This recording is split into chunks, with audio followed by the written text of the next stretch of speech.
Hi guys, welcome back to my channel. ಹೇಗಿದ್ದೀರಾ ಎಲ್ಲರೂ? I hope ನೀವೆಲ್ಲ ಚೆನ್ನಾಗಿದ್ದೀರಾ ಅನ್ಕೋತೀನಿ. ಸೊ ಇವತ್ತು ಸಂಜೆಯಿಂದ ವ್ಲಾಗ್ನ ಸ್ಟಾರ್ಟ್ ಮಾಡ್ತಿದ್ದೀನಿ. ಟೈಮ್ ನೋಡ್ತಿರ್ಬೋದು 5:30 ಆಗಿದೆ. ಸೊ ಇವತ್ತು ಶುಕ್ರವಾರ. ಸೊ ಸಂಜೆ ಪೂಜೆ ಎಲ್ಲ ಮಾಡಿಬಿಟ್ಟು, ಬಾಗಿಲು ಪೂಜೆ ಎಲ್ಲ ಮಾಡಿಬಿಟ್ಟು ಇವಾಗ ಊರಿಗೆ ಹೋಗೋಣ ಅಂತ ಹೇಳಿ ಹೊರಟಿದ್ದೀನಿ. ಅಲ್ಲೂ ದೇವಸ್ಥಾನಕ್ಕೆ ಹೋಗೋಣ ಅಂತ ಹೇಳಿದ್ರು. ಅಪ್ಪ ಅಮ್ಮ ಪೂಜಾ ಬಾನು ಎಲ್ಲ ಬರ್ತಾ ಇದ್ದಾರೆ. ಸೊ ಹಂಗಾಗಿ ಅಲ್ಲೇ ಊರಲ್ಲಿರೋ ದೇವಸ್ಥಾನಕ್ಕೇ ಹೋಗೋಣ ಅಂತ ಹೇಳ್ಬಿಟ್ಟು, ತುಂಬ ದಿನ ಆಗಿತ್ತು ಹೋಗೇ ಇರಲಿಲ್ಲ. ಅದಕ್ಕೆ ಇವತ್ತು ಹೋಗೋಣ, ಫ್ರೈಡೇ ಅಲ್ವಾ ಅಂತ ಹೇಳ್ಬಿಟ್ಟು ಕರೆದ್ರು. ಸೊ ಆ್ಯಕ್ಚುಲಿ ನಾನು ಹೋಗ್ತಾ ಇರೋದೇನು ಅವ್ರಿಗೆ ಹೇಳಿಲ್ಲ. ಮಧ್ಯಾಹ್ನ ಕರೆದ್ರು, ನಾನು ಬರಲ್ಲ ಅಂತ ಹೇಳಿದೆ. ಸೊ ಇವಾಗ ಸಡನ್ಲಿ ಹೋಗಬೇಕು ಅನಿಸ್ತು. ಅದಕ್ಕೆ ಸ್ನಾನ ಮಾಡಿ ರೆಡಿಯಾಗಿ ಮನೇಲೂ ಪೂಜೆ ಮಾಡಿಬಿಟ್ಟು ಇವಾಗ ಹೊರಟಿದ್ದೀನಿ. ಸೊ ಇನ್ನು ಅವ್ರಿಗೆ ಕಾಲ್ ಮಾಡಿ ಹೇಳಿಲ್ಲ ಬರ್ತಿದ್ದೀನಿ ಅಂತ ಹೇಳ್ಬಿಟ್ಟು. ಸಂಜೆ ಪೂಜೆಗೆ ಹೋಗೋದು ಅಂತ ಹೇಳಿದ್ರಲ್ವ, ಹಾಗಾಗಿ ಇವಾಗ ಹೊರಟಿದ್ದೀನಿ. ಸೊ ಬನ್ನಿ ಹೋಗೋಣ. ಅರುಣ್ ಅವ್ರು ಬರ್ತಾ ಇಲ್ಲ. ಸೊ ಅವರು ತೋಟಕ್ಕೆ ಹೋಗಿದ್ದಾರೆ, ಮತ್ತು ಬೇರೆ ಏನೋ ಕೆಲಸ ಇದೆ, ಹಾಗಾಗಿ ನಾನು ಒಬ್ಬಳೇ ಹೋಗ್ತಾ ಇದ್ದೀನಿ. ಸೊ ದೇವಸ್ಥಾನಕ್ಕಲ್ವಾ ಅಂತ ಹೇಳ್ಬಿಟ್ಟು ಹೊರಟೆ. ಸೊ ಬನ್ನಿ ಹೋಗೋಣ. ಆ್ಯಂಡ್ ಅವ್ರಿಗೂ ಕೂಡ ಕಾಲ್ ಮಾಡಿ ಹೇಳ್ತೀನಿ ಬರ್ತಾಯಿದ್ದೀನಿ ಅಂತ ಹೇಳ್ಬಿಟ್ಟು. ಇಲ್ಲಾಂದರೆ ಹೋಗ್ಬಿಟ್ರೆ ನಾನು ಬಿಟ್ಟೋಗ್ಬಿಟ್ರೆ ಕಷ್ಟ, ಬರಲ್ಲ ಅಂತ ಹೇಳಿದೆ ಅಂತ ಹೇಳಿ. ಸೊ ಇವಾಗ ಅವ್ರಿಗೂ ಕಾಲ್ ಮಾಡಿ ಹೇಳಿ ಬನ್ನಿ ಹೋಗೋಣ.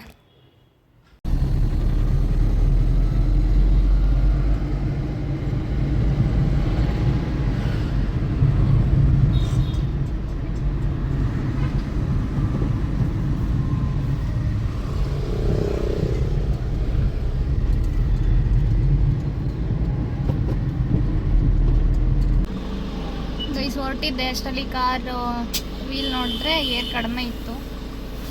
ಅವ್ರಿಗೆ ಫೋನ್ ಮಾಡಿದೆ, ಅವರು ತೋಟದಲ್ಲಿದ್ದರು. ಅದಕ್ಕೆ ನೀನು ಇಡ್ಸ್ಕೊಂಡು ಹೋಗ್ಬಿಡು ಬಂಕ್ ಹತ್ರ ಅಂದರು. ಅದಕ್ಕೆ ಇವಾಗ ಏರ್ ಇಡ್ಸೋಣ ಅಂತ ಹೇಳಿ ಬಂದಿದ್ದೀನಿ. ಆಯಿತು, ಇನ್ನೇನು ಹೊರಡಬೇಕು. ಸೊ ಪೂಜಾ ಬಾನು ಕೂಡ ಬಂದಿದ್ದಾರಂತೆ, ನನಗಿಂತ ಮುಂಚೆನೇ ಹೋಗಿದ್ದಾರೆ. ಸೊ ನಾನೇ ಲೇಟ್ ಇವತ್ತು. ಸೊ ಬನ್ನಿ ಹೋಗೋಣ.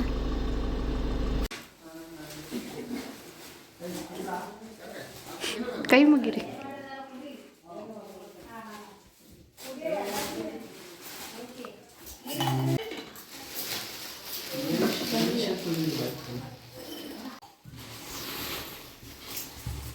ರೀ ಬರ್ರಿ.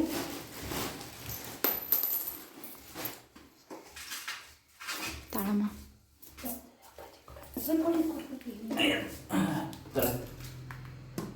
ಚಲ ಐತಿಲ್ಲ ಅನ್ಕೊ.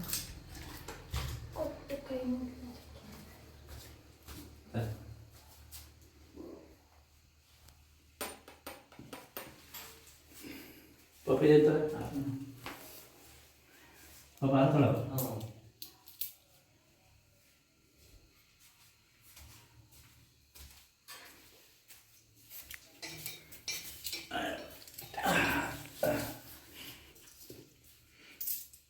इसको फोन बुड़ती है ना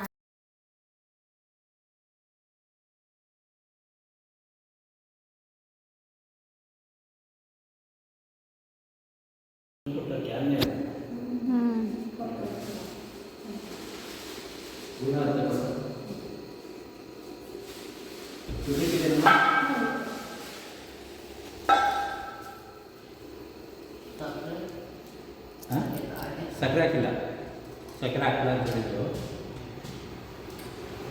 ಹೊಸ ಲೋಟಕ್ಕೆ ನಾವು ಹೊಸ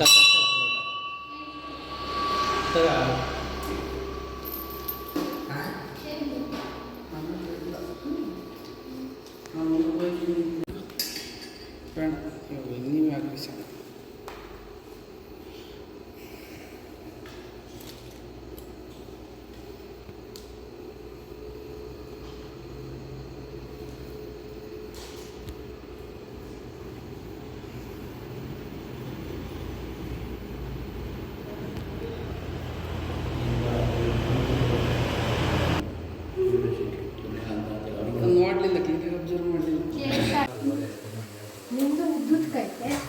ಅಲ್ಲೂ ಚಿಕ್ಕದೆಯಾ, ಬಟ್ ಇದು ಇನ್ನೂ ಫ್ರಿಜ್ಜಿಂದ ಚಿಕ್ಕದಾಯ್ತು.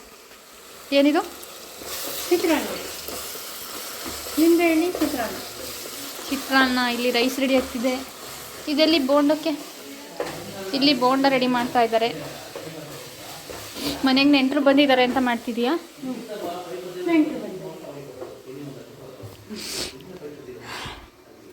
ಆಯ್ತಾ ಚಿತ್ರಾನ್ನ? ಚಿತ್ರಾನ್ನ ರೆಡಿ ಆಯಿತು. ಗೊಜ್ಜು ರೆಡಿ ಆಗಿದೆ. ಇಲ್ಲಿ ರೈಸ್ ಆದರೆ ಊಟ ಮಾಡೋದಷ್ಟೇ. ಇಲ್ಲಿ ಬೋಂಡ ಒಂದು ರೆಡಿ ಆಗಬೇಕು. ಹೊಟ್ಟೆ ಹಸಿತಿದೆ. ಆಯಿತು.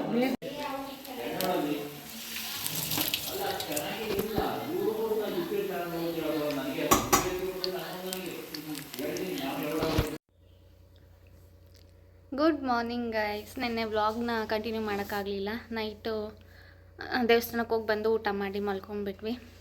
ಅಂದರೆ ನೈಟ್ ಮಾತಾಡ್ಕೊಂಡು ಕೂತಿದ್ವಿ, ಹಾಗಾಗಿ ವ್ಲಾಗ್ ಏನೂ ಮಾಡಲಿಲ್ಲ. ಸೊ ನೈಟ್ ಮಲ್ಕೊಂಡಾಗಲೇ 12 ಗಂಟೆ ಮೇಲಾಗಿತ್ತು. ಸೊ ಇವಾಗ ಟೈಮ್ ಬಂದು 9:30 ಆಗಿದೆ. ಇವಾಗ ಎದ್ದಿದ್ದೀನಿ. ಸೊ ಬ್ರೇಕ್ಫಾಸ್ಟ್ ಮಾಡಿಲ್ಲ, ಏನೂ ಮಾಡಿಲ್ಲ. ಏನು ಮಾಡಿದ್ದಾರೆ ನೋಡ್ಬೇಕು ಇವಾಗ. ಸೊ ಇವಾಗ ಹೋಗಿ ಫ್ರೆಶ್ ಅಪ್ ಆಗಿ ತಿಂಡಿ ತಿನ್ನಬೇಕು. 9:30ಗೆ ಎಷ್ಟು ಬಿಸಿಲಿದೆ ಅಂದರೆ ಇಲ್ಲಿ ತುಂಬ ಬಿಸಿಲಿದೆ. ಆ್ಯಂಡ್ ಇಲ್ಲಿ ಅಷ್ಟೊಂದು ಶೆಕೆ ಆಗಲ್ಲ. ಊರಲ್ಲಿದ್ದರೆ ಟಿಪ್ಟೂರಲ್ಲಿದ್ರಂತೂ ತುಂಬ ಶೆಕೆ ಆಗುತ್ತೆ. ಇಲ್ಲಿ ಫ್ಯಾನ್ ಇಲ್ಲ ಅಂದ್ರೆ ಆರಾಮಾಗಿ ಮಲ್ಕೊಬೋದು. ಬಟ್ ಟಿಪ್ಟೂರಲ್ಲಿ ಹಂಗಲ್ಲ, ಫ್ಯಾನ್ ಇಲ್ಲ ಅಂತಂದ್ರೂ ಇರೋಕ್ಕಾಗಲ್ಲ. ಇಲ್ಲಿ ಸ್ವಲ್ಪ ಕೋಲ್ಡ್ ಇದೆ ಆ್ಯಕ್ಚುಲಿ. ಇದು ನೆಲನೂ ಅಷ್ಟೇ, ಓಡಾಡಬೇಕಾದ್ರೂ ಅಷ್ಟೇ ಅಷ್ಟೊಂದು ಹೀಟ್ ಅನಿಸಲ್ಲ. ವೆದರ್ ಚೆನ್ನಾಗಿದೆ ಇಲ್ಲಿ. ಹೊರಗಡೆ ಹೋದರೆ ಸ್ವಲ್ಪ ಬಿಸಿಲು ಅನಿಸುತ್ತೆ ಅಷ್ಟೇ. ಮನೆ ಒಳಗಿದ್ರೆ ಏನೂ ಅನಿಸಲ್ಲ, ಫ್ಯಾನ್ ಇಲ್ದಲೇ ಆರಾಮಾಗಿರ್ಬೋದು. ಕೂಲಾಗಿದೆ ಮನೆ. ಸೊ ಟಿಪ್ಟೂರಲ್ಲಿದ್ದರೆ ಸ್ವಲ್ಪ ಬಿಸಿಲು, ಹೀಟ್ ಅನಿಸುತ್ತೆ. ಸೊ ಇವಾಗ ಫ್ರೆಶ್ ಅಪ್ ಆಗಿ ತಿಂಡಿ ತಿನ್ನಬೇಕು. ಏನು ಮಾಡಿದ್ದಾರೆ ಅಮ್ಮ ತಿಂಡಿನ ನೋಡಿಬಿಟ್ಟು ಬನ್ನಿ ಇವಾಗ ತಿಂಡಿ ತಿನ್ನೋಣ. ತಿಂಡಿನೂ ಆಯಿತು, ಊಟನೂ ಆಯಿತು. ಎಲ್ಲ ಮುಗಿಸ್ಕೊಂಡು ಇನ್ನೇನು ಮಲ್ಕೊಳ್ಳೋಣ ಸ್ವಲ್ಪ ಹೊತ್ತು ಅಂತ ಅಂದ್ಕೊಂಡೆ. ಅಷ್ಟರಲ್ಲಿ ತಲೆಗೆ ಎಣ್ಣೆ ಹಚ್ಚಿಸ್ಕೊಂಡು ಆಮೇಲೆ ಮಲ್ಕೊಳ್ಳೋಣ, ಹೆಂಗೋ ಅಮ್ಮ ಇದ್ದಾರಲ್ವ ಎಣ್ಣೆ ಹಚ್ಕೊಡ್ತಾರೆ ಅಂತ ಹೇಳ್ಬಿಟ್ಟು ಇವಾಗ ಹಚ್ಚಿಸ್ಕೊತಾ ಇದ್ದೀನಿ. ಏನಿಲ್ಲ, ಹರಳೆಣ್ಣೆ ಅಷ್ಟೇ. ಎಕ್ಸೆಸ್ ಆಫ್ ಹೀಟ್ ಅಲ್ವ ಇವಾಗಂತೂ, ಹಾಗಾಗಿ ಏರ್ ಫಾಲ್ ಕೂಡ ಆಗ್ತಿದೆ ನನಗೆ. ಅದಕ್ಕೆ ದಿನ ಬಿಟ್ಟು ದಿನ ತಲೆಗೆ ಎಣ್ಣೆ ಹಚ್ಕೊತಾ ಇದ್ದೀನಿ. ಡ್ರೈ ಏರಲ್ಲಿ ತಲೆ ಸ್ನಾನ ಮಾಡಲ್ಲ ನಾನು. ಅದಕ್ಕೆ ಇವಾಗ ಎಣ್ಣೆ ಹಚ್ಕೊಂಡು ಮಲ್ಕೊಳ್ಳೋಣ ಅಂತ ಹೇಳ್ಬಿಟ್ಟು ಎಣ್ಣೆ ಹಚ್ಚಿಸ್ಕೊತಾ ಇದ್ದೀನಿ.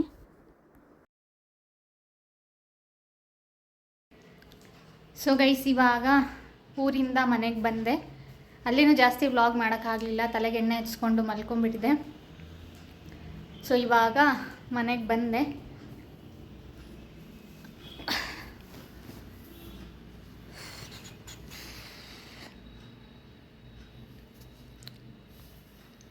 ಇವಾಗ ಸಮ್ಮರ್ ಆಗಿರೋದ್ರಿಂದ ತುಂಬ ಬಿಸಿಲು, ಮತ್ತು ನನಗೆ ತುಂಬ ಹೇರ್ ಫಾಲ್ ಆಗ್ತಿದೆ. ಅದಕ್ಕೆ ದಿನ ಬಿಟ್ಟು ದಿನ ಎಣ್ಣೆ ಹಚ್ಕೊತಾ ಇದ್ದೀನಿ. ಬೇರೆ ಯಾವುದೂ ಹಚ್ಚಲ್ಲ, ಹರಳೆಣ್ಣೆ ಮತ್ತು ಕೊಬ್ಬರಿ ಎಣ್ಣೆ ಎರಡೆಣ್ಣೆ ಮಿಕ್ಸ್ ಮಾಡ್ಕೊಂಡು ಹಚ್ಚೋದಷ್ಟೇ. ಸೊ ಊರಿಗೆ ಹೋಗಿದ್ನಲ್ಲ ಅಂತ ಹೇಳ್ಬಿಟ್ಟು ಅಲ್ಲಿ ಅಮ್ಮನ ಹತ್ರ ಹಚ್ಚಿಸ್ಕೊಂಬಂದೆ. ಇಲ್ಲೂ ಕೂಡ ದಿನ ಬಿಟ್ಟು ದಿನ ಹಚ್ಕೊತೀನಿ. ಡ್ರೈ ಹೇರ್ಗೆ ಯಾವತ್ತೂ ಹೇರ್ ಬಾತ್ ಮಾಡಲ್ಲ ನಾನು. ಇವಾಗ ಅದನ್ನು ಫಾಲೋ ಮಾಡ್ತಿದ್ದೀನಿ ಹೇರ್ ಫಾಲ್ ಸ್ಟಾರ್ಟ್ ಆದಮೇಲೆ. ಮುಂಚೆ ಎಲ್ಲ ಜಾಸ್ತಿ ತಲೆಗೆ ಎಣ್ಣೆನೇ ಹಚ್ಕೊತಿರ್ಲಿಲ್ಲ. ಇವಾಗ ಹೇರ್ ಫಾಲು ಜಾಸ್ತಿ ಆಗ್ತಿರೋದ್ರಿಂದ ಜಾಸ್ತಿ ಇವಾಗ ದಿನ ಬಿಟ್ಟು ದಿನ ಎಣ್ಣೆ ಹಚ್ಕೊತಾ ಇದ್ದೀನಿ. ಸ್ವಲ್ಪ ಕಂಟ್ರೋಲ್ ಆಗಿದೆ. ಆ್ಯಂಡ್ ಇವಾಗ ಎಕ್ಸೆಸ್ ಆಫ್ ಹೀಟ್ ಕೂಡ ಸಮ್ಮರ್ ಆಗಿರೋದ್ರಿಂದ, ಸೊ ಹಾಗಾಗಿ ಎಣ್ಣೆ ಹಚ್ಚಿದ ತಕ್ಷಣ ಕಣ್ಣಲ್ಲೆಲ್ಲ ಮೂಗಲ್ಲೆಲ್ಲ full heat excess of heat ಇರುತ್ತಲ್ಲ, ಅದೆಲ್ಲನೂ ಹೋಗ್ತಾ ಇರುತ್ತೆ. ಸೊ ಅದು ಫೀಲ್ ಆಗುತ್ತೆ. ಸೊ ಅದಕ್ಕೆ ಇವತ್ತು ಕೂಡ ಎಣ್ಣೆ ಹಚ್ಕೊಂಡು ಸ್ವಲ್ಪ ರೆಸ್ಟ್ ಮಾಡಿ ಇವಾಗ ಸಂಜೆ 6 ಗಂಟೆ ಆಗಿದೆ. ಇವಾಗ ಬಂದೆ ಮನೆಗೆ. ಸೊ ನೋಡೋಣ ನೆಕ್ಸ್ಟ್ ವ್ಲಾಗ್ ಏನು ಕಂಟಿನ್ಯೂ ಮಾಡ್ತೀನಿ ಅಂತ ಗೊತ್ತಿಲ್ಲ. ಊರಲ್ಲಿ ನಿನ್ನೆ ನೈಟ್ ಪೂಜೆ ಎಲ್ಲ ಮುಗಿಸ್ಕೊಂಡು ಪೂಜಾ ಬಾನು ನೈಟೇ ಹೋದರು ಹೋಟ್ಲ್ ಓಪನ್ ಮಾಡಬೇಕು ಅಂತ. ನಾನು ಉಳ್ಕೊಂಡಿದ್ದು ಇವತ್ತು ಬಂದೆ. ಸೊ ಅಷ್ಟೇ ಗೈಸ್, ಜಾಸ್ತಿ ಏನು ವ್ಲಾಗೇ ಮಾಡೋಕ್ಕಾಗ್ತಾಯಿಲ್ಲ, ಎಲ್ಲೂ ಹೋಗ್ತಿಲ್ಲ, ಏನಿಲ್ಲ ಅಲ್ವಾ. ಏನು ಮಾಡೋದು ಅಂತ ಹೇಳ್ಬಿಟ್ಟು ಅಷ್ಟೇ. ಸೊ ಇವಾಗ ಮನೆಗೆ ಬಂದಿದ್ದೀನಿ, ನೋಡೋಣ ಹೇಗೆ ಹೋಗುತ್ತೆ ವ್ಲಾಗ್ ಅಂತ ಹೇಳ್ಬಿಟ್ಟು.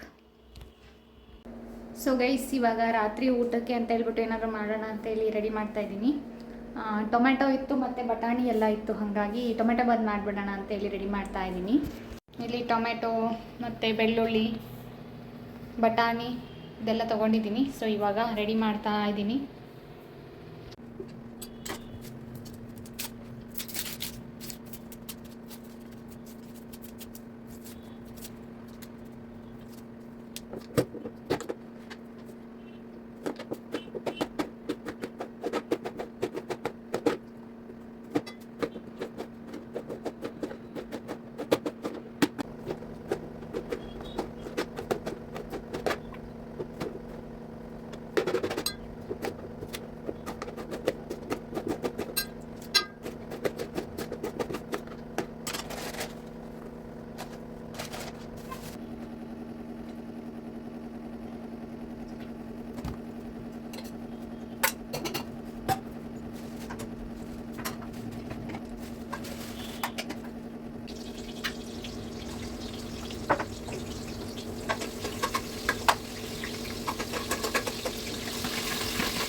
So guys tomato bath ready ಆಗಿದೆ.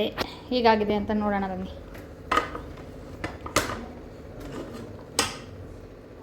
ವಾವ್.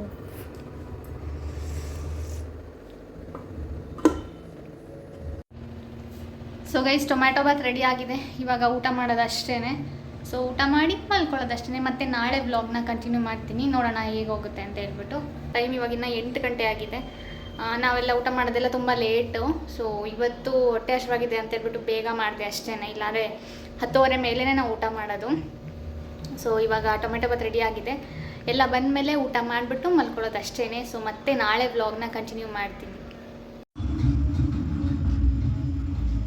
ಹೌದು, ಇವತ್ತೆಲ್ಲ ಕೇವಲ ಮಾತ್ರ